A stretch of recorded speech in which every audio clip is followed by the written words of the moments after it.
Damn, dude.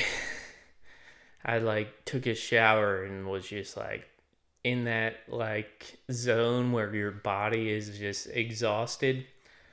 I only did I did a 1.6 mile ruck today, over the bridge, but my old weight vest, I had a 30 pound just cheap weight vest, and the stitching got kind of messed up on it, man. And anyway, it was not evenly distributing the weight anymore. So I ended up buying a nicer one with removable weights, and I upped it to 45 pounds, which made kind of a big difference in terms of the ruck. Make sure the camera's on. Hold on.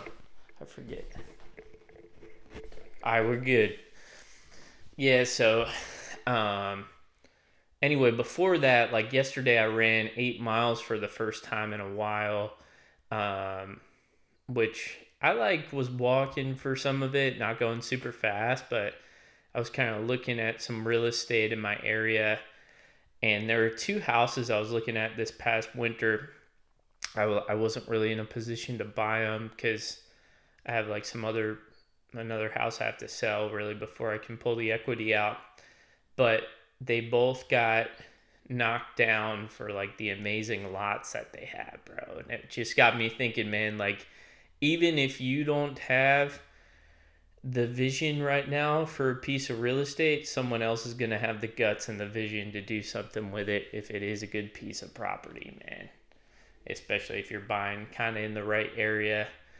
But anyway, man, I hit that 8 mile run yesterday, recorded a podcast last night, and then this morning I pretty much made breakfast, and then I hit a ruck with my uncle. And then we got some lunch, and then I hung out on the beach a little bit. I should have brought a towel, man. I kind of wish I jumped in the ocean, but caught a good beach walk in, man. Got some UVB rays. Got my vitamin D dose in. You know what I'm saying? Um, and then yeah, man. Basically, just came back to the crib. Took Ruby for a nice walk. But I figured I'd touch on today, dude. One of the books I've been listening to, I listened to a bit on my run yesterday, and some more of it today, is Pitch Anything by Oren Klaff. And I talk about this book a lot, man, because I think it really taps into evolutionary psychology, brain science and stuff like that. But there's a later chapter where the author, I guess Oren, goes to this well-known restaurant, French restaurant, and um, he talks about how as soon as he ordered with this group, he was trying to take people out to a nice dinner. Um, this waiter Benoit comes over, and Benoit's got this whole aura about him, and he passes Oren the menu, the wine list, to order something, right? And basically, he's like, okay, go pick something. What do you want to drink? Oren picks it doesn't recognize the wines, but picks a nice one off the menu. This waiter, Benoit, rips the menu out of his hands and says, "Sir, all of our wines are great here, but that is not a good choice for tonight's meal. I recommend I'll be ordering you this one." And he points at a wine on the list, and it's actually cheaper than the one that Oren selected. But he used that story to talk about this concept of local status or local star power. And the thing about status is it's very domain or environment dependent, right? Somebody in a specific industry's, you know, conference or something like that might have more status in that domain than my friend that's a great chef, would have at the tech conference. But if that CEO at the tech conference goes to the restaurant where my friend's a chef, my friend's going to have the higher status because in that playing field, bro, he's, more renowned, right? And I think like a couple weeks ago, like we talked about the book range, and like I think it's good to have range as a person, but it's also good to have some depth in certain things, right? Like some level of mastery, and then that's how you can obtain kind of that local um, star power, right? And this isn't really necessarily like a money thing either, man. I used to live in Coconut Grove, this neighborhood in Miami. It's like on the water. I think I've heard it's like the oldest neighborhood in Miami. I don't know if that's true, but there's like a lot of great trees in the neighborhood, and that's why I lived there. And I used to go drink uh, sometimes with my neighbors at this place called like Barracuda or whatever. And there's this guy there called Jamaican Paul in Coconut Grove. Essentially, man, this guy was like, uh, I think I just read an article just came up about him.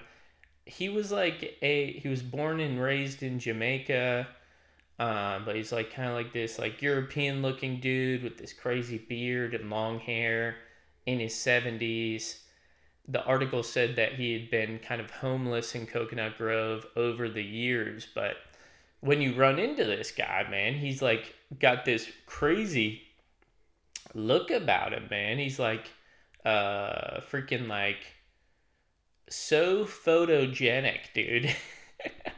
He's got this whole aura about him. He would wear like a beret hat, dude. Um, and I guess like he maybe like worked in fashion for a little bit at one point, but like he's got a whole Wikipedia page. He told me that when I met him this one time, and like everybody in the Grove knows who he is. And obviously, Miami being a big city with all those people, like it's probably hard to have that local star power and stand out, right? In a city as big as that, man. But Jamaican Paul, has had and still has that vibe to this day, man. People are always posing for pictures with him, dude, because he's got that local star power, right? So that's kind of the interesting thing about status, right? Like Jamaican Paul has status on the streets of Coconut Grove in Miami. He's infamous there, right? Um, but yeah, man, I think like status is sometimes taking up like physical real estate or mental real estate or perhaps both, right? Like if you have a piece of property that maybe you've developed, you're taking up physical real estate. Like maybe you are own like a legendary club or bar on the main street in some kind of cool town. That might be like physical real estate. I think in Wrightsville Beach, right? Like at that bar, Jimmy's, the owner Jimmy is kind of like iconically like associated with that bar. Don't really know him, but like I know he's a big part of that brand, right? So he has this main restaurant, main watering hole